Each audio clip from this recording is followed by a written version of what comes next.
Hello everyone. तो आज का हमारा केस है एक्स कैप्टन हरीश उपल वर्सेस यूनियन ऑफ इंडिया। तो सबसे पहले हम इस केस के फैक्ट्स देखते हैं। इस केस में क्या होता है, जो कैप्टन हरीश उपल हैं वो होते हैं एक्स आर्मी कैप्टन। उन्होंने सर्व किया होता है एज आर्मी कैप्टन जब इंडिया बांग्लादेश की वॉर होती है इन 1971, और उनके अगेंस्ट चार्जेस होते हैं एम्बेजलमेंट की। अब क्योंकि वो एक आर्मी पर्सनल है तो उनका कोर्ट मार्शल होता है। तो जब कोर्ट मार्शल होता है तो सेक्शन 164 ऑफ आर्मी एक्ट के अंडर उन्हें डिसमिस कर दिया जाता है और 2 साल की रिगरस इम्प्रिजनमेंट दे दी जाती है। अब क्या होता है, इस जजमेंट से, इस डिक्री से डिससेटिस्फाइड होकर वो क्या करते हैं, वो रिव्यू डाल देते हैं सिविल कोर्ट में। अब आपको तो पता ही है कि सिविल कोर्ट के हालात क्या हैं। तो बहुत लंबे वेट के बाद टोटल 11 साल बाद उनकी जो है उनकी डेट लगती है। अब उस डेट पे क्या होता है, उस डेट पे उनकी जो फाइल है वो डिस्प्लेस हो जाती है। क्यों? क्योंकि उनके एडवोकेट एक वायलेंट स्ट्राइक पे होते हैं और उन्होंने जो कोर्ट है उसे बॉयकॉट किया होता है। एक तो 11 साल बाद डेट आई, इतना वेट किया बेचारे ने कि डेट आएगी डेट आएगी। जब डेट आई एडवोकेट चला गया बेचारा स्ट्राइक पे। एडवोकेट स्ट्राइक पे चला गया, स्ट्राइक पे तो गया ही गया, फाइल और डिस्प्लेस कर गया। तो उसके तो हाल खराब हो गए। तो वो क्या करता है, वो सुप्रीम कोर्ट में रिट डाल देता है कि advocate can not strike and boycott court, कि ना तो एडवोकेट स्ट्राइक कर सकता है ना ही कोर्ट को बॉयकॉट कर देता है। तो अब इश्यूज आते हैं। सबसे पहले, do advocate have right to boycott court और स्ट्राइक? एडवोकेट करते हैं, ठीक है, पर क्या उनके पास ये राइट है भी? और अगर ये राइट है या नहीं है, जो भी है, does it amount to misconduct? क्या कोर्ट को बॉयकॉट करना या स्ट्राइक पे जाना कोर्ट को छोड़कर एक मिसकंडक्ट है? तो आइए आप इनके आंसर्स जानते हैं इस केस की जजमेंट में। तो सबसे पहले आर्ग्यूमेंट्स देखते हैं, दोनों पार्टीज क्या कहती है। हरीश उपल कहते हैं कि नहीं, ये जो है ये एडवोकेट्स का राइट नहीं है, क्योंकि वो ऑफिसर्स ऑफ कोर्ट हैं, और बीइंग ऑफिसर्स ऑफ कोर्ट उन्हें क्या करना है, उन्हें इंश्योर करनी है स्मूथ फंक्शनिंग, कि ये स्ट्रीम ऑफ जस्टिस है। और बीइंग ऑफिसर्स ऑफ कोर्ट वो तो साइड में प्रोटेक्ट करने को बैठे हैं कि कोई भी इस स्ट्रीम ऑफ जस्टिस को पॉल्यूट ना कर दे, कोई इसके फ्लो को ना डैमेज कर दे। तो इसलिए उनका तो काम है स्मूथ फंक्शनिंग इंश्योर करना। साथ में ये नहीं है, क्योंकि इससे क्या होता है, एडमिनिस्ट्रेशन ऑफ जस्टिस इंटरप्ट होता है, क्योंकि सारा सिस्टम बिगड़ गया। अब उसके बाद साथ में रिपोर्ट्स आती हैं bar council of Uttar Pradesh, Andhra Pradesh और बिहार। वो कहते हैं कि स्ट्राइक अगर अलाउ भी करनी है तो स्ट्राइक तब अलाउ करो जब टोकन हो, वो भी सिर्फ एक दिन में। वैसे तो अलाउ ही ना करो, अगर करनी ही है तो एक दिन के लिए करो, वो भी पहले टोकन लेना पड़ेगा कि हम ऐसे ऐसे स्ट्राइक कर रहे हैं, ये हमारा मोड होगा और ये सब हम स्ट्राइक में करेंगे। उसके बाद वो कहते हैं साथ में एक और चीज ऐड कर दो कि अगर कोई भी जुडिशियल ऑल्टरनेटिव प्रेजेंट है, कोई भी और तरीका है जो जिस तरीके से वो इस मैटर को रिजोल्व कर देते हैं, इस मैटर को रिजोल्व कर सकते हैं, तो स्ट्राइक करनी ही नहीं है। उसके बाद स्ट्राइक कब की जा सकती है उसके लिए बताते हैं। Only in rarest of rare case, बहुत ही रेयरेस्ट ऑफ रेयर केस में। कब?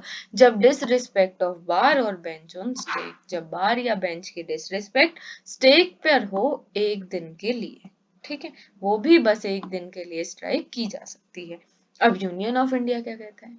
यूनियन ऑफ इंडिया कहता है कि जो यूपी का बार काउंसिल है वो अलाउ करता है, क्योंकि वो कहता है कि ये एडवोकेट के पर्सनल राइट्स के अंडर आता है, कि कोई भी चीज अगर गलत है तो उसके पास फ्रीडम है उसको एक्सप्रेस करने की, और उसके पास फ्रीडम है स्ट्राइक करने की, तो ये एडवोकेट के पर्सनल राइट्स पे आता है।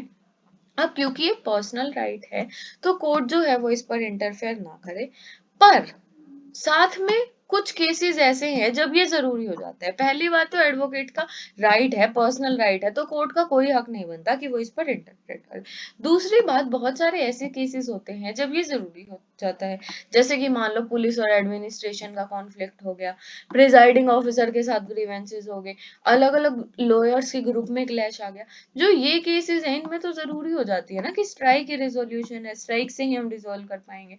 एडवोकेट को तो अपना एडवोकेट का तो राइट है कि वो अपना पर्सनल इंटरेस्ट जो है सिक्योर कर सके, उसे इंश्योर कर सके। अब देखते हैं हम जजमेंट क्या होती है। तो सुप्रीम कोर्ट डिसाइड करता है कि they will not allow strike और boycott of court in any case. ना तो स्ट्राइक अलाउ करेंगे, ना ही बॉयकॉट अलाउ करेंगे, चाहे कोई भी केस हो। कब हो सकती है? Only in rarest of rare case. अगर बायकॉट होता है, बॉयकॉट हो रहा है, उस बॉयकॉट की वजह से लॉस हो रहा है क्लाइंट का। बॉयकॉट क्या कर रहा है? लॉस कर रहा है क्लाइंट को, उसकी डेट आगे चली गई, उसको फीस, जो भी सीन है, तो एडवोकेट उस लॉस के लिए पर्सनली लायबल होगा और वो उसको कॉम्पनसेट करेगा। एडवोकेट ना तो बॉयकॉट कर सकता, ना ही डिसअपियर हो सकता डेट ऑफ हियरिंग से, अगर उसे बार की कॉल आती है।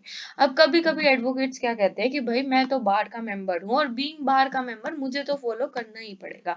ठीक है, तुम फॉलो करो, बट ना तो तुम बार के ऑर्डर्स को फॉलो करते हुए बॉयकॉट करोगे और ना ही डिसअपियर होगे जब हियरिंग है तुम्हारी उससे। अगर बॉयकॉट कर दिया तो ये नहीं है कोर्ट उस मैटर को एडजोर्न कर देगा। कोर्ट प्रोसीडिंग लेगा, जैसे कि ऑर्डिनरी मैनर होगा उसी तरीके से प्रोसीडिंग लेगा और ये मानेगा कि तुम नहीं आए, और जो तुम्हारी एब्सेंस में एडवर्स इफेक्ट पड़ता वही एडवर्स इफेक्ट उसको पड़ेगा। उसके बाद वो कहता है कि प्रोटेस्ट कर सकते हो, पीसफुल पैशन में कर सकते हो, फास्ट रिले कर सकते हो, फोर आर्म्स पर व्हाइट रिबन्स बांध सकते हो, मीडिया प्रेस कॉन्फ्रेंस कर सकते हो, रिप्रेजेंटेशन कर सकते हो, पर स्ट्राइक या बॉयकॉट नहीं कर सकते हो। अगर जुडिशियल रेमेडी अवेलेबल है तो उसको फॉलो करो, क्या जरूरत है तुम्हें स्ट्राइक करने की। और this amounts to misconduct, the strike और boycott of court amounts to misconduct. Bar note anything against advocate. Bar जो है वो ठीक है, सबको गवर्न करता है, पर ये नहीं कहेगा कि एडवोकेट के अगेंस्ट कुछ नहीं कहेगा। और बार अगर ऐसा कहता है तो एडवोकेट की रिस्पॉन्सिबिलिटी है कि वो कॉल फॉर स्ट्राइक को एक्सेप्ट ना करे। साथ में ग्रीवेंस रिड्रेसल कमेटी बनेगी सभी लेवल्स पर। अब ये जो केस है इसका एनालिसिस करते हैं।